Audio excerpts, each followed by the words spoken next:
The renovation crew expected to find old pipes, broken wiring, and decades of dust hidden behind the walls of Jefferson High School. Instead, they found a locker. It stood alone inside a narrow cavity behind freshly demolished bricks. The metal door was painted dark green, untouched by rust, as if no time had passed.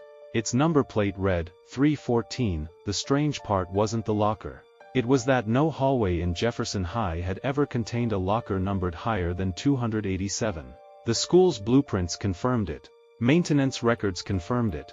Even retired teachers insisted the number had never existed. Yet there it was, standing silently behind the wall. The school principal contacted the local police, assuming it might contain forgotten evidence from decades ago. The locker was photographed, measured, documented, then opened. Inside was almost nothing. No books, no backpack, no clothes. Only a perfectly clean student identification card resting on the bottom shelf. No scratches, no dust. The photograph showed a teenage boy smiling at the camera. His name read, Daniel Harper. No graduation year. No student number, no barcode, just a name. The school searched every archive dating back to its opening in 1958. There had never been a student named Daniel Harper. Teachers' yearbooks, enrollment records, sports teams, honor rolls. Nothing. It was as though the boy had never existed. The police classified the discovery as an abandoned personal item. The investigation should have ended there. But the following morning every photograph hanging inside the school had changed. In class portraits stretching back 50 years, one unfamiliar student now stood quietly in the back row. Always smiling. Always wearing the same jacket shown on the ID card. Always identified by the same tiny label beneath the picture. Daniel Harper. No one remembered adding him. But everyone believed he had always been there. At first, everyone assumed it was some kind of elaborate prank. The principal ordered every old class photograph to be taken down from the walls for inspection. But when they compared them to the digital copies stored on the school's computer system, everyone fell silent. The digital photographs had changed too. Every single one now showed the same unfamiliar student. A dark jacket, a calm smile. The same face staring directly into the camera. It was as if he had stood in the back row of every graduating class for more than 60 years. The police confiscated the student ID card and every altered photograph. The investigation was officially assigned, Case File 009. A team of archivists arrived a few days later. Their job was simple: find any record that Daniel Harper had ever existed. They searched city archives, birth records, school enrollment files, newspaper archives, even the local library database. Nothing. The name Daniel Harper existed only on the student ID card and inside the photographs that had somehow rewritten themselves. It was as though every other record of him had been erased. That evening, one of the detectives took the student ID card back to his office. He locked it inside an evidence safe. The following morning the card was gone. The safe showed no signs of forced entry. The lock had never been opened. Yet the ID card had somehow returned to locker 314. No one could explain how. After that, access to the locker was strictly prohibited. The maintenance crew sealed the surrounding wall with heavy steel panels. Security cameras were installed in the hallway. That night, the security guard reviewed the surveillance footage. At exactly 2:47 a.m., the camera pointed directly at locker 314, filled with heavy static for several seconds. When the image returned, the locker door was slightly open. No one had entered the hallway. No movement had been detected. The guard decided to investigate. He unlocked the corridor door. The lights switched on automatically. The hallway was silent. Every classroom stood empty. At the far end, locker 314 waited. Its door was standing open. Inside rested a single photograph. It wasn't an old class picture. It had been taken only moments earlier. The photograph showed the security guard himself, standing in the same hallway, his back facing the camera, looking directly at locker 314. In the lower right corner, someone had written a single word in neat black ink. Next.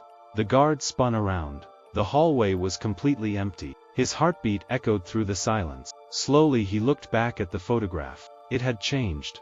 Now there were two people in the picture. The guard and someone standing only a few steps behind him. A teenage boy wearing a dark jacket, smiling. The same calm smile from every photograph. Daniel Harper. The security guard never finished his shift. His flashlight was found lying in the middle of the hallway. His radio was still transmitting static. Locker 314 was closed. When the police reviewed the surveillance footage, they expected to see someone enter the corridor. No one did. At 2:47 a.m., the camera froze for exactly 9 seconds. When the image returned, the hallway was empty.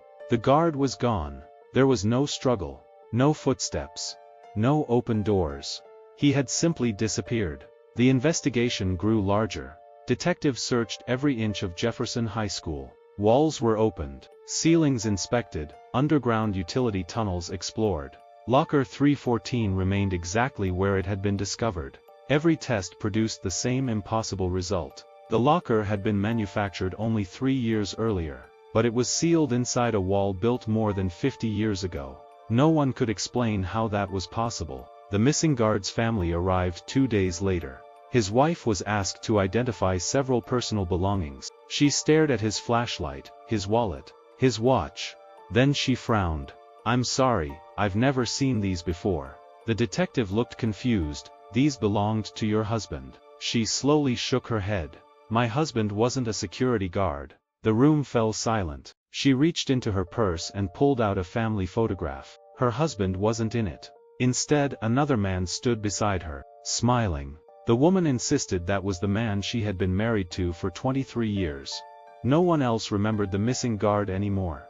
Only the investigators assigned to case file number 009 still knew his name. Over the following weeks, more photographs began to change. Every time someone disappeared, a new smiling face quietly appeared somewhere in the school's history. Never in the front row, always near the back. Always looking directly into the camera.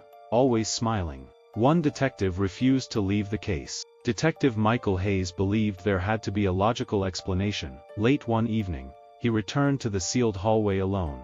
The steel panels had already been welded over locker 314, yet something caught his attention. Behind the metal he heard a faint metallic click, then another. Like someone slowly closing a locker door. He pressed his ear against the cold steel.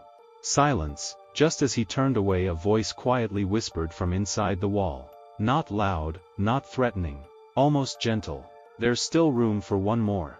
Michael stepped backward. His flashlight slipped from his hand. The beam rolled across the floor, stopping at the opposite wall, where the old class photographs still hung. He raised the light. Every smiling face remained perfectly still. Except one. The boy in the dark jacket was no longer looking at the camera. He was looking directly at Michael, and for the first time his smile grew just a little wider. The next morning, Detective Michael Hayes returned to Jefferson High. This time, he wasn't alone. A team of forensic investigators, crime scene analysts, and digital imaging specialists arrived with him.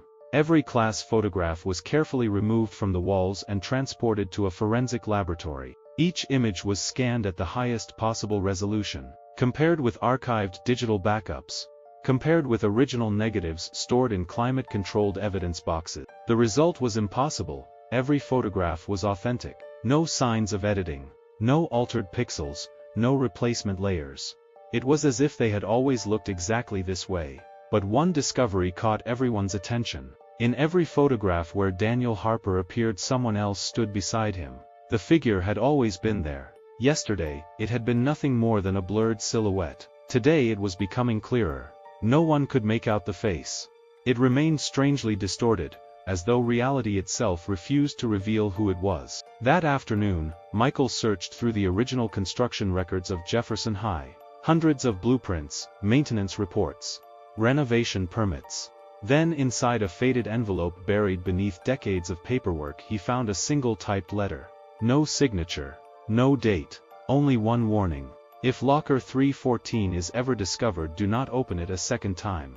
Beneath the message, someone had added a handwritten sentence in faded black ink. As long as the door remains closed, he cannot choose the next one. Michael read the words again, and again. Immediately he remembered the whisper he had heard through the steel wall. There's still room for one more. That night, Jefferson High was completely locked down. Every classroom was empty. Every hallway was dark. The security system was activated. At exactly 2:47 a.m., every surveillance camera lost its signal. 9 seconds. No more. No less.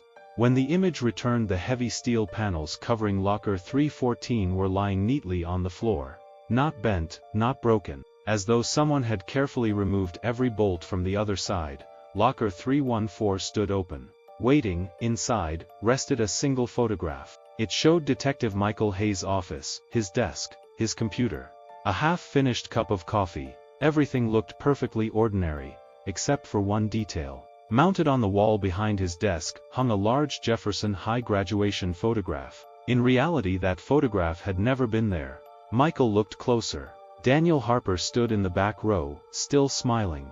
Beside him stood the blurred figure. But now at the far edge of the photograph stood Michael himself. He wasn't looking at the camera. He wasn't looking at Daniel.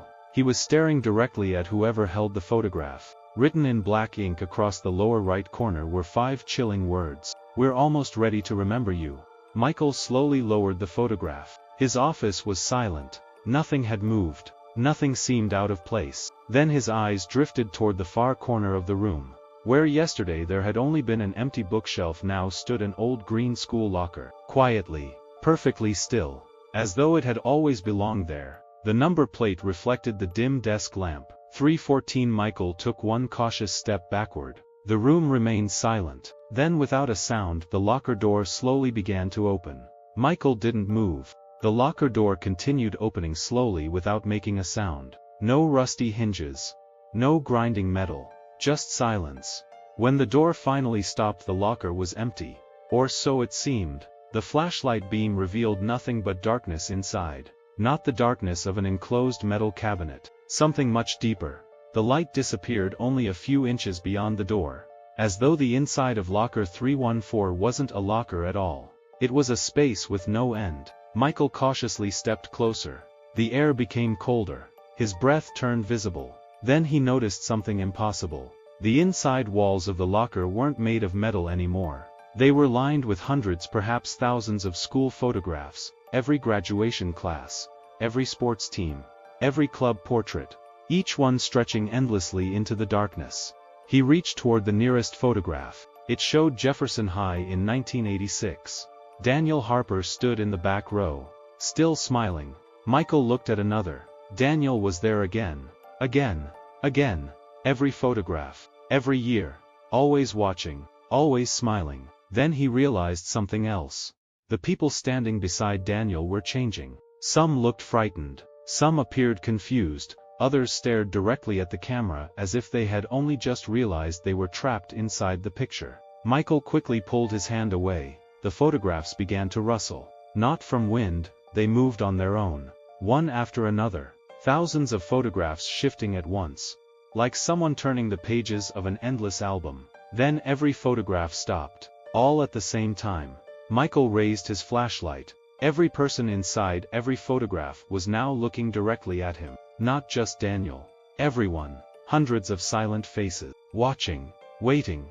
A quiet whisper echoed from somewhere deep inside the locker. "We remember everyone," another voice followed. Eventually, the photographs began changing again. Michael watched in disbelief as the people nearest Daniel slowly faded away. Their faces blurred, their names disappeared. One by one they were erased.